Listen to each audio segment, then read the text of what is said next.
Meu nome é Luiz Henrique e o título desse trabalho é Determinação Dinâmica de Formantes, definição de um modelo de processo de desenvolvimento. Formantes são sinais básicos que você obtém através da decomposição de um sinal de natureza periódica, mais especificamente, no nosso caso, um som. E esses sinais básicos, eles podem ser produzidos artificialmente. Então, você produz os sinais artificialmente, sintetiza o que nós chamamos de voz, através da composição, da combinação linear desses sinais, e finalmente você articula esses sinais para produzir o que nós chamamos de fala. Então, o timbre é justamente o que permite que nós façamos a distinção entre uma voz e outra. A dificuldade nesse processo são justamente os ajustes manuais desses sinais básicos, porque uma vez definida a frequência básica, que seria o tom da voz, você precisa fazer os ajustes nos formantes que vão definir o timbre e algumas outras características da voz. O problema é que para que você encontre suas frequências ideais, o processo é extremamente moroso. Basicamente, um processo de tentativa e erro, no qual você vai fazendo ajustes e verificando se o resultado é ou não satisfatório. A determinação dinâmica de formantes, ela visa justamente resolver esse problema através do cálculo dinâmico das frequências dos formantes a partir da frequência base, que seria o tom da voz, e de outras informações, como a letra que está sendo pronunciada ou o fonema que está sendo produzido. E para que isso seja possível, são necessários então estudos específicos para a identificação dos padrões que permitam esse cálculo dinâmico e a criação de um modelo de referência que vai servir para o desenvolvimento de aplicações futuras.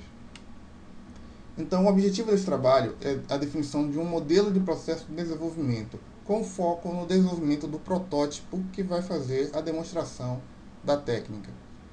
Então, inicialmente nós falaremos dos modelos existentes, modelos de desenvolvimento, de processo de desenvolvimento existente, e faremos análise geral de cada um desses modelos, as vantagens e as desvantagens, para que seja identificado qual é o modelo mais adequado. Obviamente, nós não trataremos de todos os modelos desse trabalho, mas trataremos de uma quantidade suficiente para que seja feita essa determinação com base nas técnicas de engenharia de software.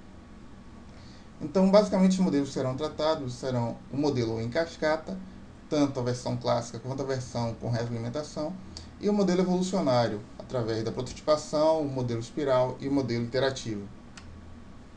O modelo em cascata clássico, ele é extremamente intuitivo.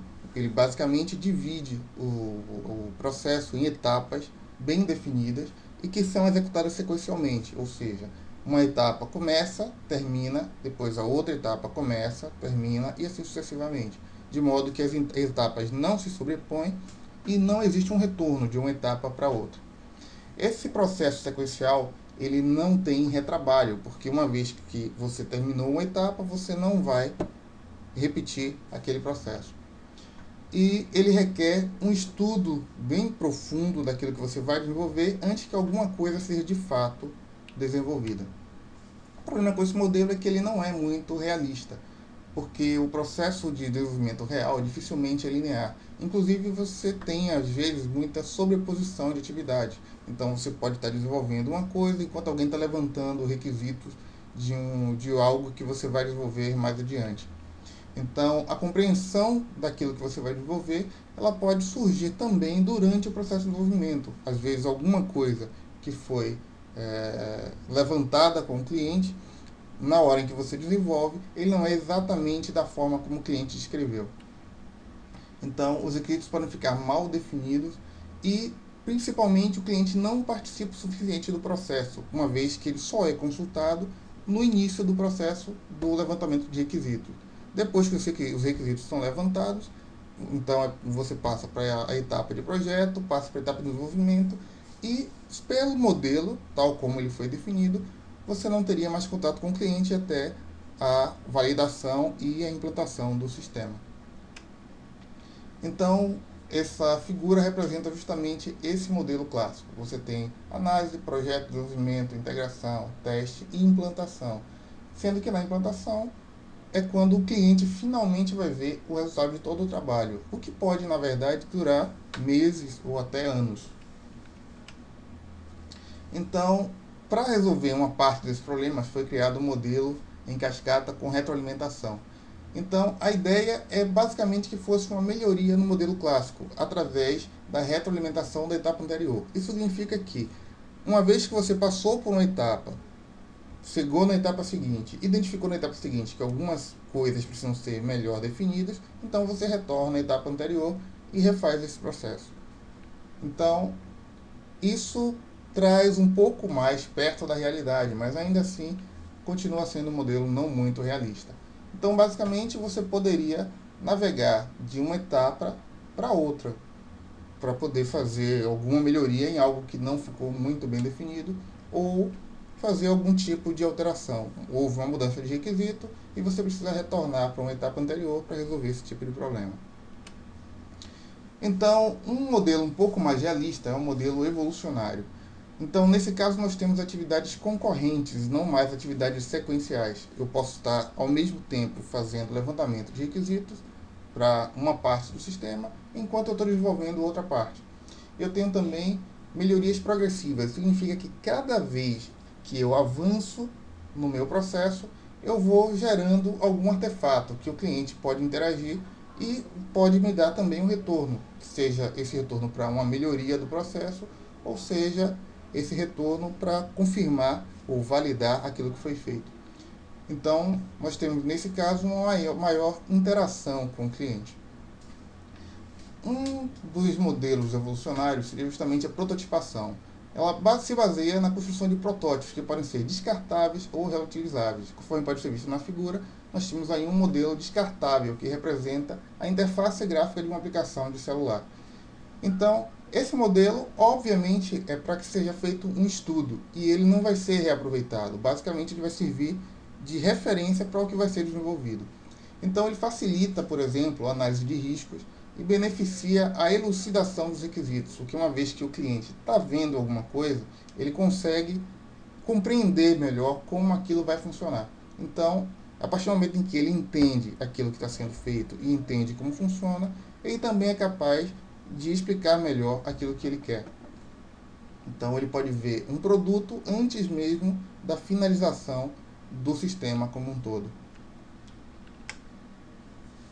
As desvantagens da prototipação é que o processo de prototipar, demonstrar, depois retornar, pode gerar um pouco de retrabalho. E, inclusive, o excesso de protótipos descartáveis. Então, você, às vezes, acaba gerando dezenas de protótipos descartáveis para que você finalmente chegue naquilo que você precisa. Também pode gerar o excesso de intervenções. Então, cada vez que o cliente observa aquilo que foi feito, ele tem uma ideia diferente. E isso acaba modificando o projeto de forma incessante. E isso acaba provocando, por consequência, o aumento dos custos e a dilatação dos prazos. O modelo espiral, ele seria, na verdade, uma combinação do que tem de bom no modelo em cascata e do que tem de bom no modelo sequencial. Basicamente, você tem o desenvolvimento em ciclos. Em cada um dos ciclos, você vai ter as suas etapas sequenciais, onde você tem análise, projeto, desenvolvimento, validação. E, inclusive, você pode lançar mão de protótipos para que você tenha uma melhor elucidação dos requisitos. Então, você vai ter um processo que é, ao mesmo tempo, estruturado, que agrega agora o controle de riscos através da prototipação e que permite a interação com o cliente, porque em cada volta da espiral você gera um produto que o cliente pode ver e interagir. A desvantagem desse modelo é que é difícil determinar qual é o número ideal de ciclos. Então, você não pode exagerar no número de ciclos, senão o seu projeto fica extremamente longo. E você também precisa ter um número de ciclos suficientes para que você consiga aprimorar aquilo que está sendo desenvolvido. Outro problema é que você tem comprometimento do conhecimento do todo, porque você visualiza somente aquela etapa que você está desenvolvendo e tem alguma ideia das etapas que foram desenvolvidas anteriormente, assumindo que você tem equipes que trocam informações ou que estão interagindo dentro de uma sequência em relação ao projeto. Mas ainda assim, você tem uma dificuldade para determinar custos prazos e o controle de risco é uma atividade extremamente crítica.